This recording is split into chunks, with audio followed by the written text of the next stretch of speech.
The most under rated saint. അതാണ് എനിക്ക് വിശുദ്ധ ഔസേപ്പിതാവിനെ കുറിച്ച് ആലോചിക്കുമ്പോൾ എനിക്ക് തോന്നിയിട്ടുള്ളത്. ഞാൻ ഔസേപ്പിതാവിനെ പപ്പ എന്നാണ് വിളിക്കാറ്. ഒരു അച്ഛൻ മകൾ ബോണ്ടിങ് ആണ് ഞങ്ങൾക്കിടയിലുള്ളത്. എനിക്ക് ഔസേപ്പിതാവ് എനിക്ക് നഷ്ടപ്പെട്ട ഒരുപാട് അനുഗ്രഹങ്ങൾ തിരികെ തന്നിട്ടുള്ള ഒരു വിശുദ്ധനാണ്. നന്മരണത്തിൻ്റെയും കന്യാവ്രതക്കാരുടെയൊക്കെ മധ്യസ്ഥനാണ് വിശുദ്ധ ഔസേപ്പിതാവ്.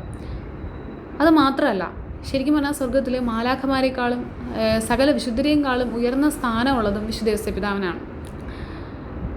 ദൈവവും മാതാവും കഴിഞ്ഞാൽ പിന്നെ സ്വർഗത്തിൽ ഏറ്റവും ടോപ്പ് പൊസിഷനിൽ നിൽക്കുന്നത് വിശുദ്ധ ഔസേപ്പിതാവാണ്. അത്രയും സ്വർഗത്തിന് വാല്യുബിൾ ആയിട്ടുള്ള ഒരു മനുഷ്യനാണ് വിശുദ്ധ ഔസേപ്പിതാവ്. എനിക്ക് തോന്നിയിട്ടുണ്ട് നമ്മൾ മനുഷ്യരിൽ ഇനി ഇത്രയും ഭാഗ്യം ആർക്കും കിട്ടാൻ പോകുന്നില്ല എന്ന് പലപ്പോഴും തോന്നിയിട്ടുണ്ട്. കാരണം ദൈവത്തെ തന്നെ ലാളിക്കാനും സ്നേഹിക്കാനും വളർത്താനും ഒരാൾക്ക് ഭാഗ്യം കിട്ടുക എന്ന് പറയുന്നത് അതിൽ പരം ഒരു ഭാഗ്യം ഇനി ഒരു മനുഷ്യനും കിട്ടാനില്ല അല്ലേ.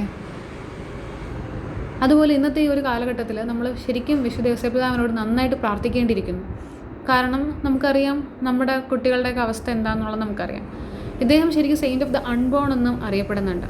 പിന്നെ അതുകൊണ്ട് തന്നെ നമ്മൾ ഈ ജനിക്കാനിരിക്കുന്ന കുട്ടികളുണ്ടല്ലോ, അതായത് പ്രഗ്നൻ്റ് ആയിട്ടുള്ള ലേഡീസും അവരുടെ വീട്ടുകാരും ഔസേപ്പിതാവിനോട് ശരിക്കും പ്രാർത്ഥിക്കണം. ഈ കുട്ടികളെ ഔസേപ്പിതാവിന് സമർപ്പിച്ച് അങ്ങനെ പ്രത്യേകമായിട്ട് പ്രാർത്ഥിച്ചു കഴിഞ്ഞാൽ പിന്നെ ആ കുട്ടികൾ ജനിക്കുമ്പോൾ അവർക്ക് ജീവിതകാലം മുഴുവനും ഔസേപ്പിതാവിൻ്റെ പ്രത്യേക സ്നേഹവും സംരക്ഷണവും വാത്സല്യവും കിട്ടും.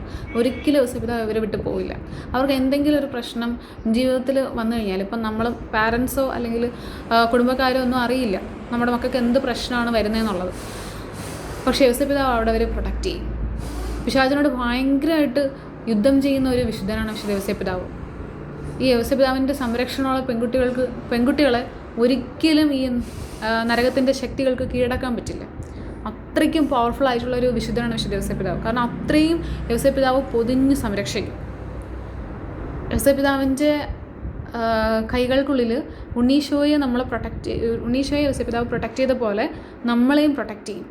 അത്രയും സൂപ്പറായിട്ടുള്ളൊരു വിശുദ്ധനാണ് വിശുദ്ധ ഔസേപ്പിതാവ്. സോ നിങ്ങളെല്ലാവരും ഔസേപ്പിതാവിനോട് പ്രാർത്ഥിക്കുക. ഡെയിലി അങ്ങനെ പ്രാർത്ഥിക്കുന്നവർക്ക് ഒരുപാട് അനുഗ്രഹങ്ങൾ കിട്ടും. Okay, thank you.